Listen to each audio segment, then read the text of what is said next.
I am Scott Lachlan. This is the Data Chronicles, and here are your data points. Today, we're focusing on data brokers. For those in the privacy space, you'll know that data brokers are consistently in the news. And they are frankly on top of mind for many data protection professionals as they seek to try to understand what are the obligations that are carry with a data broker status, and importantly, who is a data broker.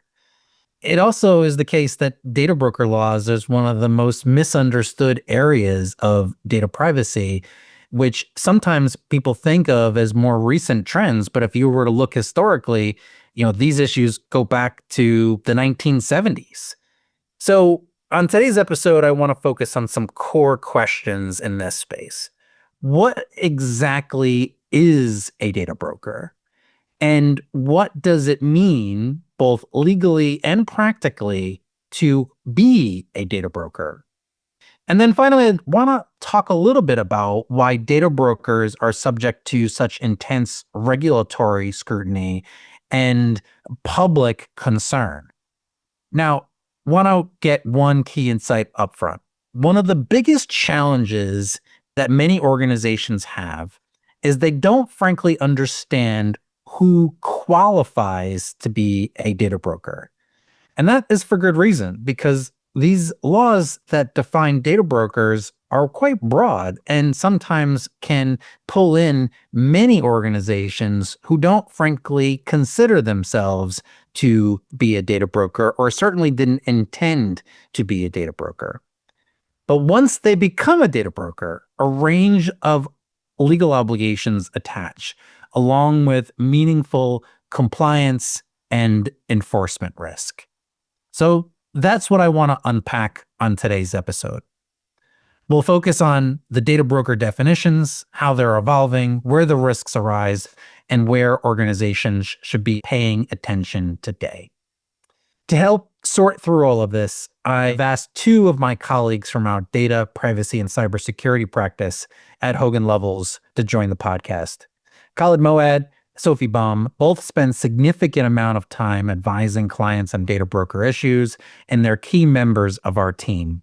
They help organizations navigate complex and often unclear requirements in the space, and so are really great guests to try to unpack the legal issues in this important space. Khalid, Sophie, welcome to the podcast. Thanks, Scott. Thank you. So, Khalid, I mentioned at the start that there were a number of data broker laws that are popping up all around the country. Some of those are old, some of those are new, and they all have a number of different requirements. But there are some that are specific to registration-oriented requirements. Where are you seeing those present? Yes, Scott. So as of today, we've got 4 states that have these data registration laws on the books that apply to data brokers, and that is California, Texas, Vermont, and Oregon. Nevada applies some requirements to data brokers, and at the federal level, we have some legislation that are not directed to data brokers, but they inevitably will impact how those organizations conduct business.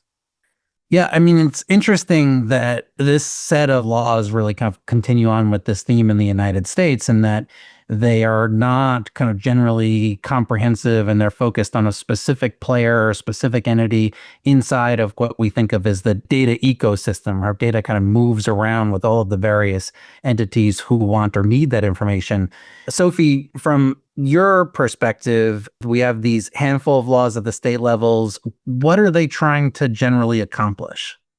Sure. So great question, Scott. And I would just maybe add too that although we only have a handful in place at this time, there are several that have been proposed both at the federal and state level in recent years and are continuing to be proposed. I think we have seen at least one in a state legislature in New Hampshire so far in 2026. So we expect to see that these laws will continue to be top of mind for state legislators. But you asked about what these laws are trying to accomplish, or what is the goal of this type of data broker legislation. And I would say primarily from what we've seen and heard from legislatures and from regulators, there's maybe 2 primary goals. The first is transparency. So A lot of these laws don't necessarily provide rights under the laws themselves, but they have transparency at their core. So consumers can understand what are the entities that are actually collecting and transferring or selling my data so that they're able to go to those entities and exercise rights given to them under other laws like CCPA or other comprehensive state laws. And then a second goal of many of these legislatures is security. So the thought being that these entities collect large data sets, which might be vulnerable to some type of cyber attack or breach, and they want to make sure that there are, appropriate protections in place for these types of large data sets. Now, there are other other goals or reasons that legislatures or regulators are focusing on data brokers as an industry. And we've seen that voice, for example, back in December of 2023, the FTC under President Biden, they issued a warning that data purchased from these types of data broker entities could be used for purposes of stalking or blackmail. They even mentioned, I think, espionage or unlawful government surveillance. And so there are a number of public policy related concerns or issues that are top of mind for these entities as well. Sophie, you mentioned one key point here that I want to make sure we have a chance to think more about, and that's the transparency obligation, because I think one of the common themes around data brokers is that there are entities out there and who have information relating to individuals, and that individuals don't know that their information is in the hands of those third parties. And, I think there's a lot of perhaps kind of boogeyman style kind of references to the data brokers, who are these shadowy organizations who are collecting and harvesting whole amounts of information, but not themselves being transparent to the user. Now, I don't think in reality that that's probably the way to think about them, because many of these organizations do play that key component in the ad tech industry, the ability for organizations to create more and detailed products relating to individuals. But why, from your perspective, is this a group of entities who are gaining that kind of scrutiny? Because it seems to me as that we have a long history of really spotlighting the data broker space. Well, Scott, what we've seen from enforcement is that regulators are really focused in particular on entities that process what could be considered sensitive information about individuals. So maybe their precise geolocation information related to their sexual identity, to their gender, to their race, ethnicity, that kind of data. And there are concerns that it could be potentially used for some of those nefarious reasons like blackmailing or stalking or espionage and the like. And also just a kind of general concern that this is sensitive data and that individuals have rights over their data and should be able to exercise them, but might not be able to. One other thing I just want to kind of note is that you mentioned that there is a really broad industry of data brokers, and there might be more entities than you might expect that are being kind of swept into this category.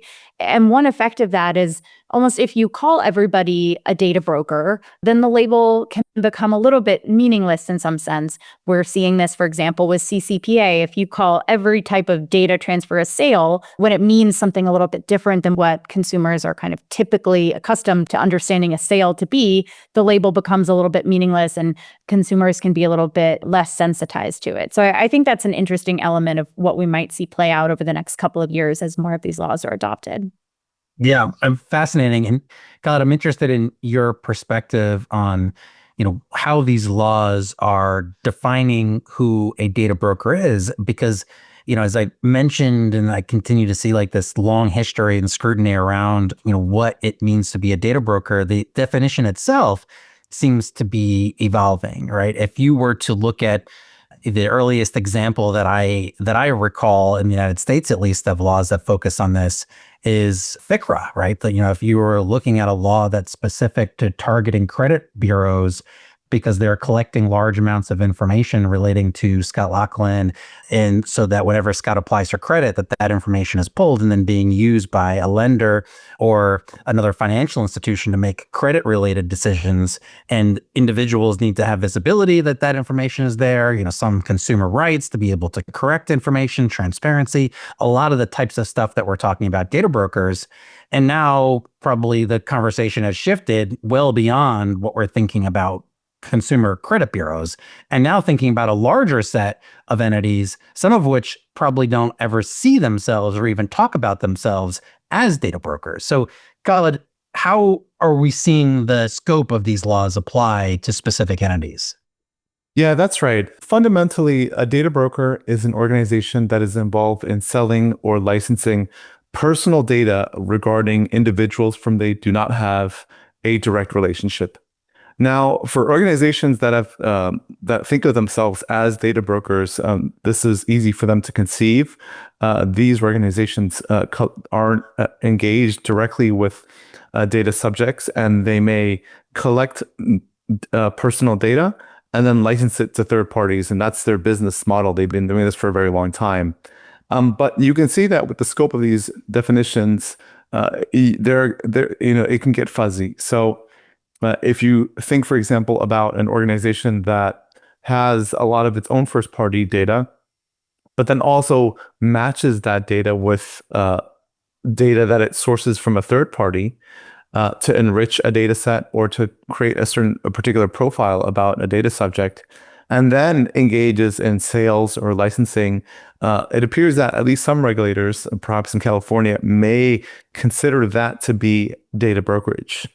And so these are some of the, to be able to clarify and understand, where an organization falls within the definition, they'll have to understand where the data is coming from, whether it's first-party data, whether it's third-party data, how they're enriching data sets, and then what are they doing with that data. Of course, these laws have other thresholds. They have thresholds around, number of data subjects for whom they're conducting brokerage activities, revenue thresholds, and the like. But we can see where a regulator taking an aggressive posture will pull in a lot more organizations within its ambit under these data brokerage laws. Yeah. And so if I am thinking about what you said, Khaled, importantly, these laws are going to be picked up, or entities who are going to be defined as data brokers in general, when an entity is receiving information about an individual, when that entity does not have a direct relationship to that individual, and that entity further transfers or quote sells that information to a third party, right? So it's almost like it could be very broad in the scope of these laws. And if you were to look at some of the organizations who have registered to date, which is public information on the various state websites, you'll see a lot of entities that you probably may not have thought of as data brokers have found themselves to be in data broker land. And so, Sophie, maybe I'm interested in your perspective, because that direct relationship concept is the thing that I think is unique about the data broker laws, but also has a lot of analogous kind of views of what we see in some of the state consumer protection or consumer privacy laws. Interested in your view about how to try to suss out when there is a direct relationship or when there's not. Sure, happy to talk about that. I also want to just make one point, which is, Scott, you mentioned disclosures in terms of sales. And so is a company selling information? And under California's law, at least, that concept of sale, again, is the CCPA concept. So it is disclosure for any monetary or potentially non-monetary consideration. And so it's a lot more broader maybe than just, selling a client list for money, for example. So I think a lot of companies, even if they are, have come around to the fact that they are quote unquote selling under CCPA or under California law, might then have to take a second look at whether they might trigger the separate data broker statute in California. So just wanted to make that point quickly. But you asked about the direct relationship. And I think that's also important to talk about because, again, having a direct relationship sometimes can seem pretty obvious, right? If somebody, let's say that a consumer has attended a conference that your company has put on, or they have an online account with you, or they have purchased a good or a service from you, that's a pretty easy way to establish a direct relationship. But there are some areas where it might be unclear whether there is a direct relationship. So for example, you could imagine a software or an app that might surface third-party contact information for individuals that could potentially scope them into the statute. You could have, in the marketing context, for example, a marketing technology that might assist consumers with displaying online ads, where it also might suggest individuals to whom your company could then display more ads. That could potentially trigger requirements. And so it's important to take a careful look at the language and the wording of direct relationship under each of those statutes and see whether your company might be folded into those. Yeah, I think really good points. So, Khaled, if I'm thinking, all right, well, there's a broad application of these rules, and many organizations may find themselves subject to data broker laws in ways that they didn't anticipate. I think the next natural question will be, well, what are the obligations that organizations have once they are or find themselves to be a data broker? You've mentioned a couple of times registration. What does that look like? And what are some of the other substantive obligations these organizations have? Yeah, so registration is simply that, these states, they've put up web pages where organizations can go and fill and complete their registration. So California, for example, has a pretty limited window just in the month of January to register. So if you're within the definition, you have until the 31st of this month to do that. And states diverge really on what information they solicit for purposes of registration.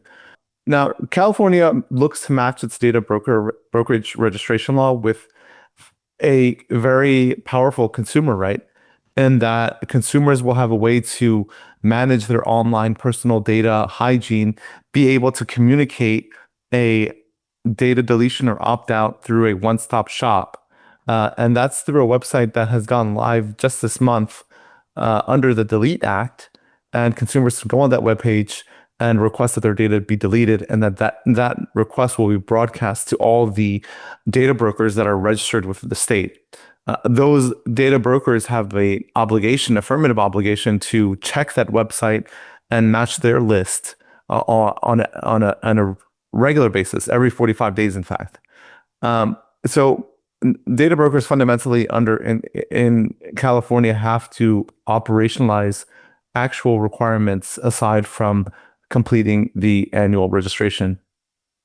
Other states haven't actually done that. They have still layered on additional legal requirements. Texas and Vermont, for example, have enforced minimum security standards. Several states are looking to impose additional disclosures on website privacy notices, for example, to describe certain metrics around data deletion, number of data breaches that have been experienced. Vermont and Texas require a data broker to explain whether or not they have a credentialing process in place. And so this would be a process by which the data broker vets the identity of the third party for whom they're licensing or selling data, basic KYC. And there isn't actually a requirement in those states to do that, but you might think that if you're being asked about whether you have this process in place, that whether it'll be considered a risk factor or a risk mitigation in some type of enforcement action or negligence or some type of litigation down the road. So different states are taking different approaches. Some, it looks like, fundamentally they're all aligned in getting that information of who's a data broker, that transparency. But then from there's some divergence in terms of what goes beyond that.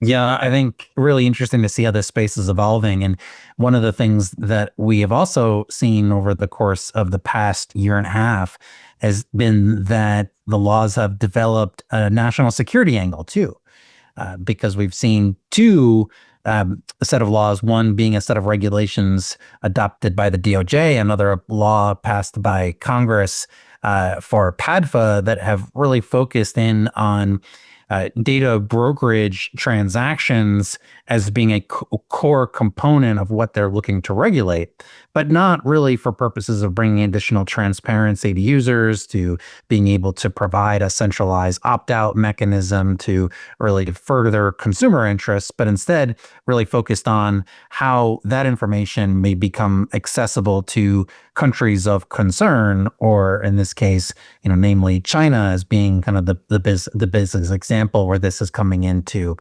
play. So not quite a data brokerage law in the way that we have probably classified it, but similar to FCRA, kind of an adjacent or an immediately adjacent set of rules and obligations that are applying to traditional brokerage-oriented obligations.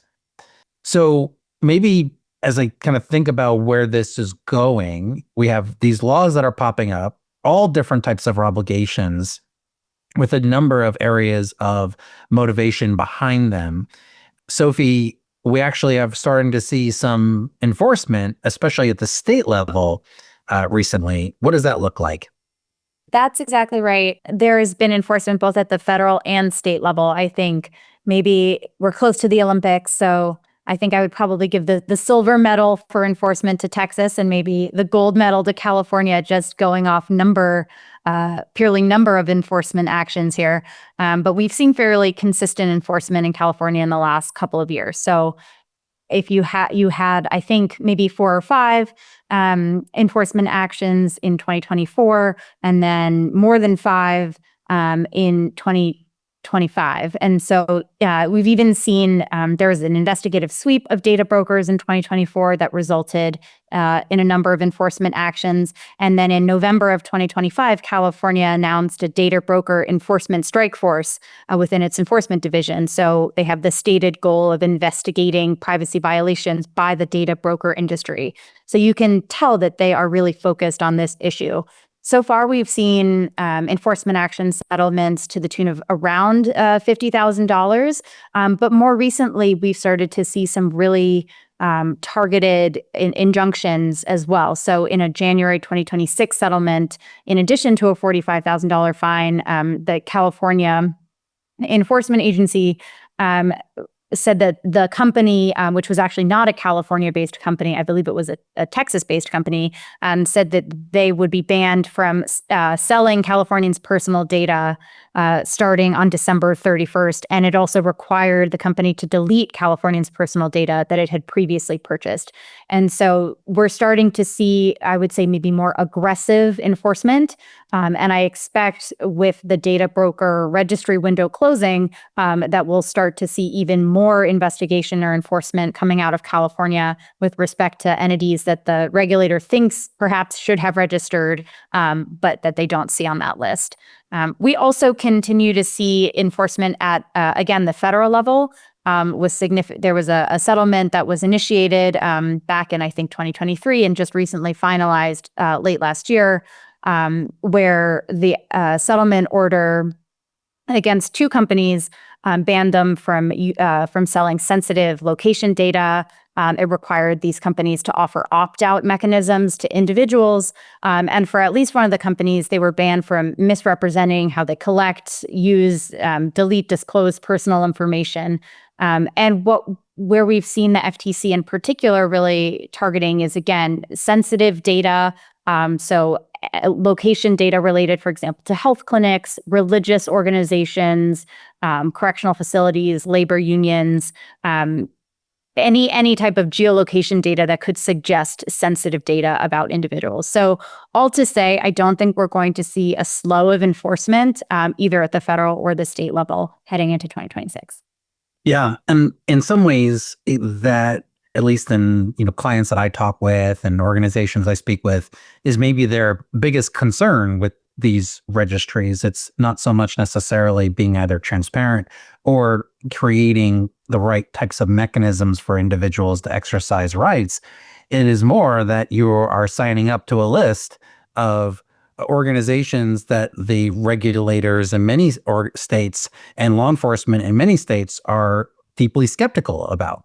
And thus you are kind of setting yourself up for, like whenever it is they want to do a sweep, as you were describing it, Sophie. Now I have a list. It's very easy. It's right on the website.